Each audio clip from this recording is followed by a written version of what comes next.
నామానికే మహిమ కలుగును గాక. కూడొచ్చిన మీ అందరికీ కర్మల ఆత్మీయ సహవాస సంఘ విశ్వాసులందరికీ మన ప్రభువును ఆయన ప్రియ కుమారుడునైన యేసుక్రీస్తు వారి శ్రేష్టమైన నామములు శుభములు మరియు అందరికీ వందనాలండి. యెహెజ్కేలు గ్రంథం 43వ అధ్యాయాన్ని మనం ధ్యానం చేసుకుందాం. యెహెజ్కేలు గ్రంథం 43వ అధ్యాయం. ఇందులో ముఖ్యాంశం ఏంటంటే దేవుని ప్రభావ దర్శనం. దేవుని ప్రభావ దర్శనం. మొదటి 9 వచనాల్లో దేవుని తేజో మహిమ మందిరంలో ప్రవేశించుట అనే విషయాన్ని మనం చూస్తాం. దేవుని తేజో మహిమ మందిరములో ప్రవేశించుట. చదువుదాం ఒకసారి 9 వచనాలు. తరువాత అతడు తూర్పు తట్టు చూచు గుమ్మమునకు నన్ను తోడుకొని రాగా ఇశ్రాయేలీల దేవుని ప్రభావం తూర్పు దిక్కున కనబడి దాని నుండి పుట్టిన ధ్వని విస్తార జలముల ధ్వని వలె వినబడి ఆయన ప్రకాశము చేత భూమి ప్రజ్వరిల్లిను. నాకు కనబడు దర్శనము పట్టణమును నాశనము చేయుటకే నేను రాగా నాకు కనబడిన దర్శనం వలె ఉండే. మరియు కెబారు నది దగ్గర నాకు కనబడిన దర్శనం వంటి దర్శనములు నాకు కనబడగా నేను సాగిలపడితిని. తూర్పు తట్టు చూచు గుమ్మపు మార్గమున యెహోవా తేజో మహిమ మందిరంలోనికి ప్రవేశించి ఆత్మ నన్ను ఎత్తి లోపటి ఆవరణంలోనికి తీసుకుని రాగా యెహోవా తేజో మహిమతో మందిరము నిండి ఉండే. మందిరములో నుండి ఒకడు నాతో మాట్లాడినట్లు నాకు శబ్దం వినబడి అప్పుడు నా ఎదుట నిలిచిన వాడు నాతో ఇట్లనెను, నరపుత్రుడా, ఇది నా గద్దె స్థలం, నా పాదపీఠం. ఇక్కడ నేను ఇశ్రాయేలు మధ్య నిత్యము నివసించాను. వారు ఇకను జారత్వము చేసి తమ రాజుల కళేబరములకు ఉన్నత స్థలములను కట్టి తామైనను తమ రాజులైనను నా పరిశుద్ధ నామమును అపవిత్రపరచకుందురు. నాకును వారికి మధ్య గోడ మాత్రం ఉంచి నా గడప దగ్గర వారి స్థలముల గడపలను నా ద్వారబంధముల దగ్గర వారి ద్వారబంధములను కట్టి తాము చేసిన హేయక్రియల చేత నా పరిశుద్ధ నామమునకు దోషణ కలుగుటకే వారు హేతువులేరు గనుక నేను కోపావేశుడనే వారిని నాశనం చేసి వారు జారత్వం మాని తమ రాజుల కళేబరం ఉన్న యొద్ద నుండి దూరమునకు కొనిపోయిన ఎడల వారి మధ్యను నేను ఎల్లప్పుడూ నివసింతును. తరువాత ఆయన నన్ను తూర్పు తట్టు గుమ్మమునకు తోడుకొని రాగా ఇశ్రాయేలీల దేవుని ప్రభావ స్వరూపము కనబడను. తూర్పు దిక్కున కనబడను.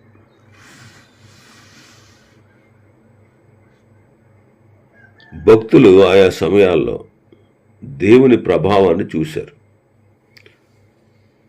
యెషయా గారు కూడా 6వ అధ్యాయంలో చూశారు. యెషయా గ్రంథం 6వ అధ్యాయంలో మనం చూస్తే రాజైన ఉజ్జియా మృతి నొందిన సంవత్సరం అత్యున్నత సింహాసనం అందు ప్రభు ఆసీనుడై ఉండగా నేను చూచితిని.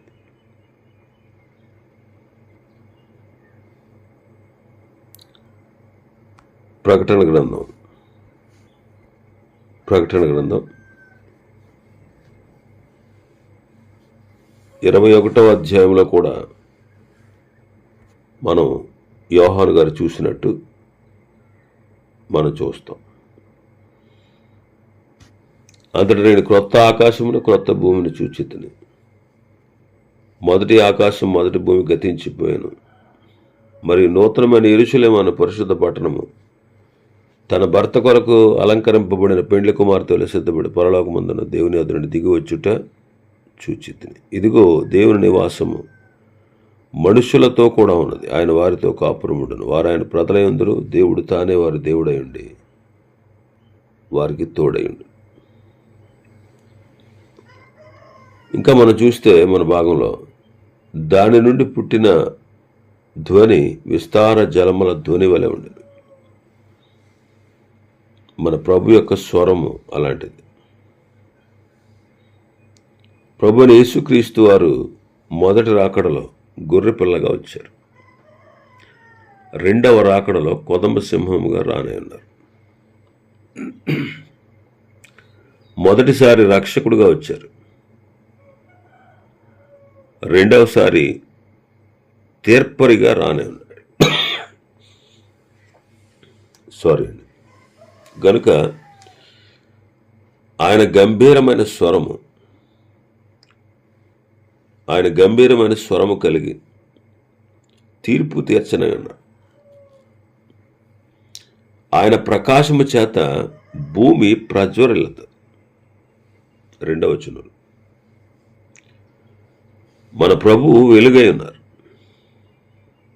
ఆయన వెలుగై ఉన్నాడు. మొదటిసారిగా వచ్చినప్పుడు లోకమునకు వెలుగుగా వచ్చారు. ఆయన ప్రకాశమునకు భూమి ప్రజ్వరిల్లుతుంది. అంటే చీకటిగా ఉన్నటువంటి మనల్ని కూడా ఆయన తన వెలుగు చేత వెలిగించగలడు.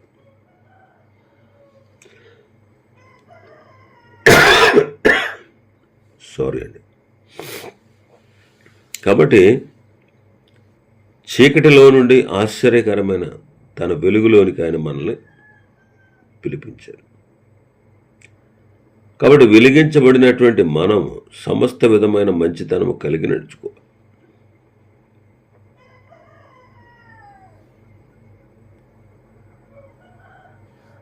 కాబట్టి తన మహిమ చేత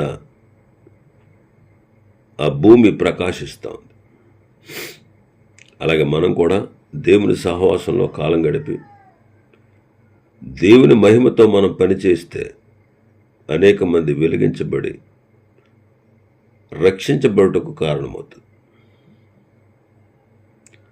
దేవుని సహవాసంలో కాలం గడిపేవారు దేవుని మహిమను, దేవుని ప్రభావాన్ని, ఆయన శక్తిని వారు కలిగి ఉంటారు. బహుజనులకు ప్రయోజనకరంగా పనిచేస్తారు. ఇక్కడ భక్తుడు అంటాడు, నాకు కనబడిన దర్శనము పట్టణమును నాశనం చేయుటకే నేను రాగా నాకు కనబడిన దర్శనం వలె ఉంది అంటారు. కెబారు నది దగ్గర నాకు కనబడిన దర్శనం వంటి దర్శనము నాకు కనబడగా నేను సాగిలపడి తిని అంటారు. నేను సాగిలపడి తిని. యెహెజ్కేలు అనేక పర్యాయములు సాగిలపడ్డా. 1వ అధ్యాయంలో, 3వ అధ్యాయంలో, 11వ అధ్యాయంలో మనం చూస్తాం. 44వ అధ్యాయంలో కూడా మనం చూస్తాం. ఇది సంపూర్ణ దీనత్వానికి, సమర్పణకు సూచన. అలాంటి దీనత్వాన్ని, సమర్పణను కలిగిన వాడు కనుకనే దేవుడు అనేకమైన సంగతులు అతనికి తెలియజేశాడు, తన సాక్షిగా వాడుకున్నాడు. మన ప్రభు దీనుల యొద్ద నివాసం చేసేవాడు, వారిని ఉజ్జీవింపచేసి ఆశీర్వాదకరంగా వాడుకునేవాడు.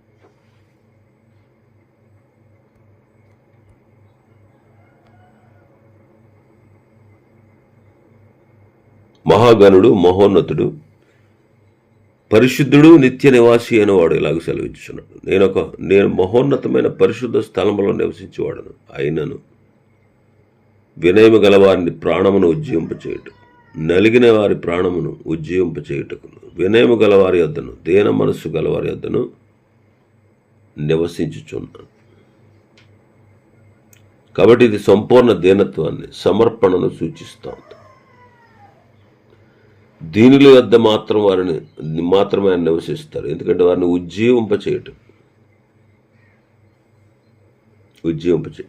ఇంకా మన భాగంలోకి వస్తే 4వ వచనంలో, తూర్పు తట్టు చూచు గుమ్మపు మార్గమున యెహోవా తేజో మహిమ మందిరములో ప్రవేశించాను. యెహోవా తేజో మహిమ మందిరములో ప్రవేశించింది. 5వ వచనం చదివితే, ఆత్మను ఎత్తి లోపల ఆవరణలోనికి తీసుకొని రాగా యెహోవా తేజో మహిమతో మందిరము నిండి ఉండెను. మోషే ప్రత్యక్ష గుడారాన్ని నిలిపిన దినమున కూడా యెహోవా తేజస్సు మందిరమును నింపింది. సొలొమోను మందిరమును ప్రతిష్ఠించిన దినమున కూడా యెహోవా తేజో మహిమ మందిరములో నిండి.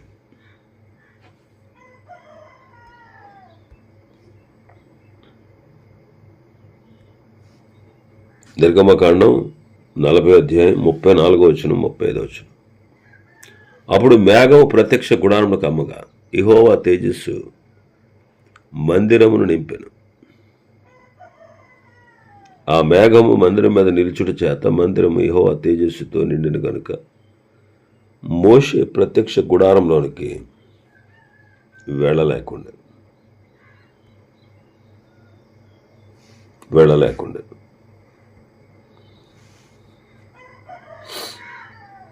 రాజుల మొదటి గ్రంథం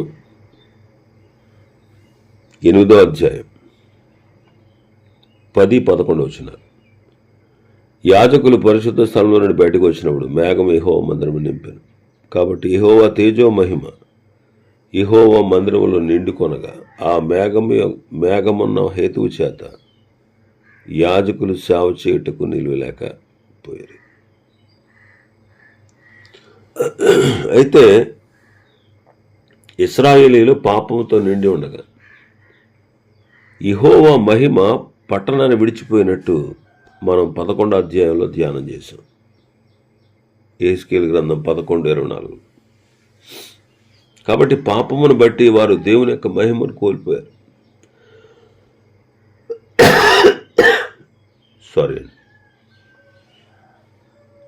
ఇశ్రాయేలీయులు ప్రపంచ దేశాల్లో చెల్లాచెదరైపోయారు. ఇప్పుడు వారు దేవుడు తాను ఇచ్చిన ప్రవచనాల ప్రకారంగా తిరిగి సమకూర్చబడుతున్నారు. ప్రభు రెండోసారి వచ్చినప్పుడు వారిని రక్షిస్తాడు. జాతిగా ఇశ్రాయేలు వారిని జాతిగా రక్షించబోతున్నాడు. యూదులు దేవాలయం కట్టడం, మహిమతో నింపబడడం ఇంతవరకు జరగలేదు. ఇది భవిష్యత్తులో జరగనే ఉన్న కార్యం. మనుషులు తమ పాపాన్ని బట్టి దేవుని మహిమను పోగొట్టుకున్నారు. ఏ భేదం లేదు. అందరూ పాపం చేసి దేవుడు అనుగ్రహించి మహిమను పొందలేకపోతున్నారు అని మనం రోమపత్రికలో చదువుతాం. అలాంటి పాపాన్ని దేవుడు తన కుమారుడైన క్రీస్తును పంపి పరిహరించి మనకు మహిమనిచ్చుటకే ఆయన ఈ భూలోకంలో అవతరించాడు.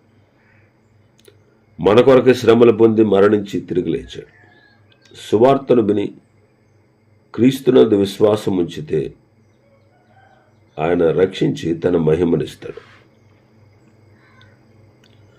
సంఘం విషయంలో ప్రభు యొక్క ఉద్దేశము ఏంటంటే అది పరిశుద్ధమైనదిగా, నిర్దోషమైనదిగా, మహిమ గల సంఘముగా ఆయన దానిని తన ఎదుట నిలబెట్టుకోవాలని వాక్యముతో ఉదక స్నానము చేత దాన్ని పరిశుద్ధపరుస్తున్నాడు అంటాడు ఎఫెసీ పత్రిక 5వ అధ్యాయం 27. కాబట్టి పరిశుద్ధత, నిర్దోషత్వం ఇవి ఉన్నప్పుడే మహిమ ఉంటుంది. కాబట్టి సంఘము ప్రభువును పోలి పరిశుద్ధముగా జీవించాలి. నేను పరిశుద్ధుడిని గనుక మీరును సమస్త ప్రవర్తన యందు పరిశుద్ధులై ఉండండి అని ప్రభు పేతురు పత్రికలో రాస్తాడు.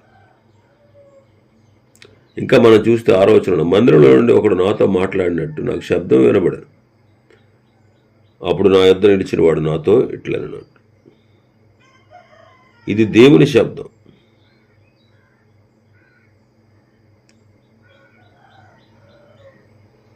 దేవుని శబ్దం.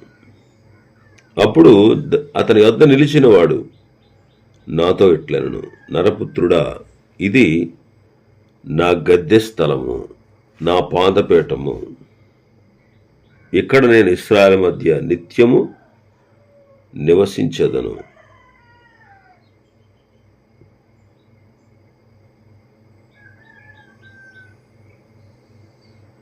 వారు ఇంతకుముందు ఏం చేశారో చెప్తున్నాడు ఇక్కడ 7వ వచనంలో. వారు ఇకను జారత్వము చేసి తమ రాజుల కళేబరములను ఉన్నత స్థలములను కట్టి తామైనను తమ రాజులైనను నా పరిశుద్ధ నామమును అపవిత్ర పరచక ఎందురు నాకును వారికి మధ్య గోడ మాత్రం ఉంచి నా గడప దగ్గర వారి స్థలములు గడపలను, నా ద్వారబంధముల దగ్గర వారి ద్వారబంధములు కట్టి తాము చేసిన హేయక్రియల చేత నా పరిశుద్ధ నామమునకు దోషణ కలుగుటకై వారు హేతువులేరు గనుక నేను కోపావేశుడనే వారిని నాశనము చేసి వారు జారత్వం చేసి ఉన్నత స్థలాలు కట్టి తామైనను తమ రాజులైనను నా పరిశుద్ధ నామమును అపవిత్రపరిచారు. కాబట్టి గతంలో ఇశ్రాయేలు ఎలాగ చేస్తూ వచ్చారు. జారత్వం అంటే విగ్రహారాధన.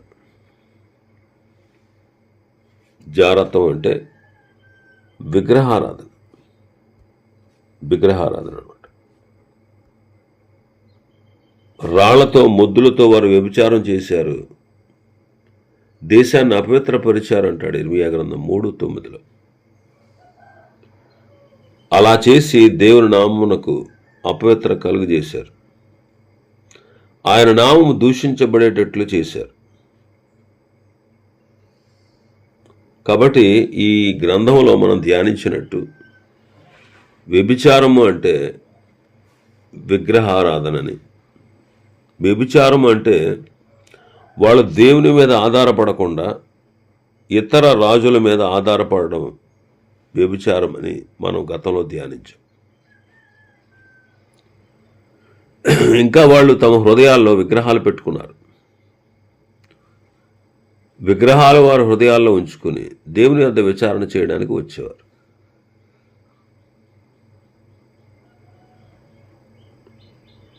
కాబట్టి వారు దేవుని యొక్క పరిశుద్ధ నామమునకు దోషణ కలగటానికి వారు కారణమయ్యారు. కాబట్టి నేను కోపావేశుడనే వారిని నాశనం చేశాను అంటారు. అంటే వాళ్ళు ఏం చేశారు? దేవుని మందిరంలోనే విగ్రహాలు పెట్టి దేవతలకు, ఆకాశ నక్షత్రాలకు ధూపం వేశారు. అందుకే దేవుడు వారిని బబులోను చెరకు పంపించాడు. వారు తమ జారత్వాన్ని మాని తమ రాజుల యొక్క కళేబరాలను, చూడండి 9వ వచనంలో, వారు తమ జారత్వము మాని తమ రాజుల కళేబరములు నా ఎదురు నుండి దూరముగా కొనిపోయిన ఎడల వారి మధ్య నేను ఎల్లప్పుడూ నివసింతును అంట. వారు జారత్వాన్ని మానాలి అంటే విగ్రహారాధనను, మనుషుల మీద ఆధారపడటను మాని వాటి విషయంలో వారు పశ్చాత్తాపడితే, అలాంటి పనులు వారు ఇక చేయకుండా ఉంటే వారి మధ్య నేను ఎల్లప్పుడూ నివాసము చేస్తాను అని ప్రభు చెప్తున్నారు. ఇది ఎప్పుడు జరుగుతుంది అంటే యేసుక్రీస్తు వారు రెండవసారి ఈ భూలోకానికి వచ్చినప్పుడు ఈ కార్యం జరుగుతుంది. ఆయన మరలా వచ్చినప్పుడు ఈ కార్యం జరుగుతుంది. మరలా వచ్చినప్పుడు, రెండవసారి వచ్చినప్పుడు అన్నమాట. ఇంకా మనం చూస్తే 10వ వచనం నుంచి 12వ వచనం వరకు మందిరం యొక్క విధులు మనం చూస్తాం. కాబట్టి నరపుత్రుడా, ఇశ్రాయేలు జారత్వం తాము చేసిన దోషములను బట్టి సిగ్గుపడినట్లు ఈ మందిరమును వారికి చూపింపు, వారు దాని వైఖరిని కనిపెట్టవలను. తాము చేసిన వాటన్నిటిని బట్టి వారు సిగ్గుపడిన ఎడల మందిరం యొక్క వైఖరిని, దాని ఏర్పాటును, బహిర్గత స్థానములను, అంతర్గమ స్థానములను, దానిని గూర్చిన మర్యాదలన్నిటిని, విధులన్నిటిని, దాని ఆచారములను, క్రమములను వారికి కనుపరిచి వారు ఆ ఆచార విధులన్నిటినీ గైకొని ఆచరించినట్లు వారు చూచుచుండగా వాటిని వ్రాయించు. ఆ మందిరమును గూర్చిన విధి అదనగా పర్వతం మీద దానికి చేరికైన స్థలం అంతయు అతి పరిశుద్ధం. మందిరమును గూర్చిన విధి ఇదియే. ఇశ్రాయేలు తాము చేయు దోషములను బట్టి ఈ మందిరాన్ని వారికి చూపించు, వారు దాని వైఖరిని కనిపెట్టాలి అంటారు. మందిరము అంటే మందిరం యొక్క కట్టడములు, వీధులు. దాని వైఖరి వారు కనిపెట్టినప్పుడు తాము చేసిన వాటిని బట్టి తాము సిగ్గుపడిన ఎడల, మందిరం యొక్క వైఖరి, దాని ఏర్పాట్లు, బహిర్గమ స్థానములు, అంతర్గమ స్థానములు, దాని గురించి మర్యాదలు, విధులు, ఆచారాలు వారు కనుగొనాలి. వారికి కనపరిచి వారు ఆచార విధులన్నిటినీ గైకొని ఆచరించినట్లు వారు చూచుండగా వాటిని రాయించుము అంటున్నారు. మందిరమును గూర్చిన విధి ఏదంటే, మందిరము మీద దానికి చేరికని స్థలమంతా కూడా అతి పరిశుద్ధము అంటున్నారు. అతి పరిశుద్ధం. ఆయన పరిశుద్ధుడు కనుక మనం కూడా సమస్త ప్రవర్తనలు ఎలా ఉండాలి? పరిశుద్ధులమై ఉండాలి. పరిశుద్ధతను గూర్చిన ఎన్నో విషయాలు పరిశుద్ధతను గూర్చిన ఎన్నో విషయాలు దేవుడు వారికి ముందే తెలియజేశాడు. నేను పరిశుద్ధుని కనుక మీరు పరిశుద్ధులుగా ఉండు అని ప్రతిసారి చెబుతూ వచ్చారు. మరి విశేషంగా ఈ భాగంలో విగ్రహారాధన చేయకూడదని చెప్పారు. అయితే వారు దేవుని మందిరాన్ని, దేవుని మాటను తృణీకరించి విననొల్లకపోయారు. అందువలన వారు బబులోను చెరకు పంపబడి, బబులోను చెరలో ఉన్నప్పుడు విగ్రహారాధన తప్పు అని వారు గ్రహించారు. ఆ చెర తర్వాత వారు విగ్రహారాధన చేయలేదు. ఈనాడు మందిరం అంటే సంఘమే. సంఘం యొక్క విధులు ప్రభు ఆజ్ఞాపించిన సత్యం. అదే అపోస్తలుల బోధ, దేవుడు వారికి నిర్ణయించిన విధి అన్నమాట. వారు బోధించి వ్రాతలలోనికి మనకు తెచ్చి వాళ్ళు వెళ్ళిపోయారు. సంఘం యొక్క విధులేంటి? క్రొత్త నిబంధనలో బహు విపులంగా తేటగా రాయబడ్డాయి. వాటిని తెలుసుకుని వాటిని అనుసరించి మనం ప్రవర్తించాలి. కాబట్టి సంఘము పరిశుద్ధంగా, నిర్దోషముగా, మహిమగల సంఘముగా ఆయన తన ఎదుటి దాన్ని నిలబెట్టుకోవాలని వాక్యంతో ఉదక స్నానం చేత మనల్ని పవిత్రపరుస్తున్నాడు. కాబట్టి వాక్యాన్ని అనుసరించి మనం ప్రవర్తించవలసిన వారంగా ఉన్నాం. మన ప్రియ ప్రభు చూపించిన మాదిరిని మనం కూడా అనుసరించాలి. అందుకే మనకు పరిశుద్ధాత్మను అనుగ్రహించబడి ఉన్నాడు. ఆయనే మనల్ని సర్వసత్యంలోనికి నడిపించేవాడు. కాబట్టి వాక్యానుసారంగా మన జీవితాలను మనం కట్టుకుని పరిశుద్ధంగా మనం జీవించాలి. ఇంకా మరికొన్ని విషయాలు ఈ అధ్యాయంలో ఉన్నాయి. ప్రభు చిత్తమైతే రేపటి దినం వాటిని మనం ధ్యానం చేసుకుందాం. దేవుడి వర్తమాన వాక్యాన్ని మన వినికిడిలో ఆశీర్వదించును గాక. ఆమేన్.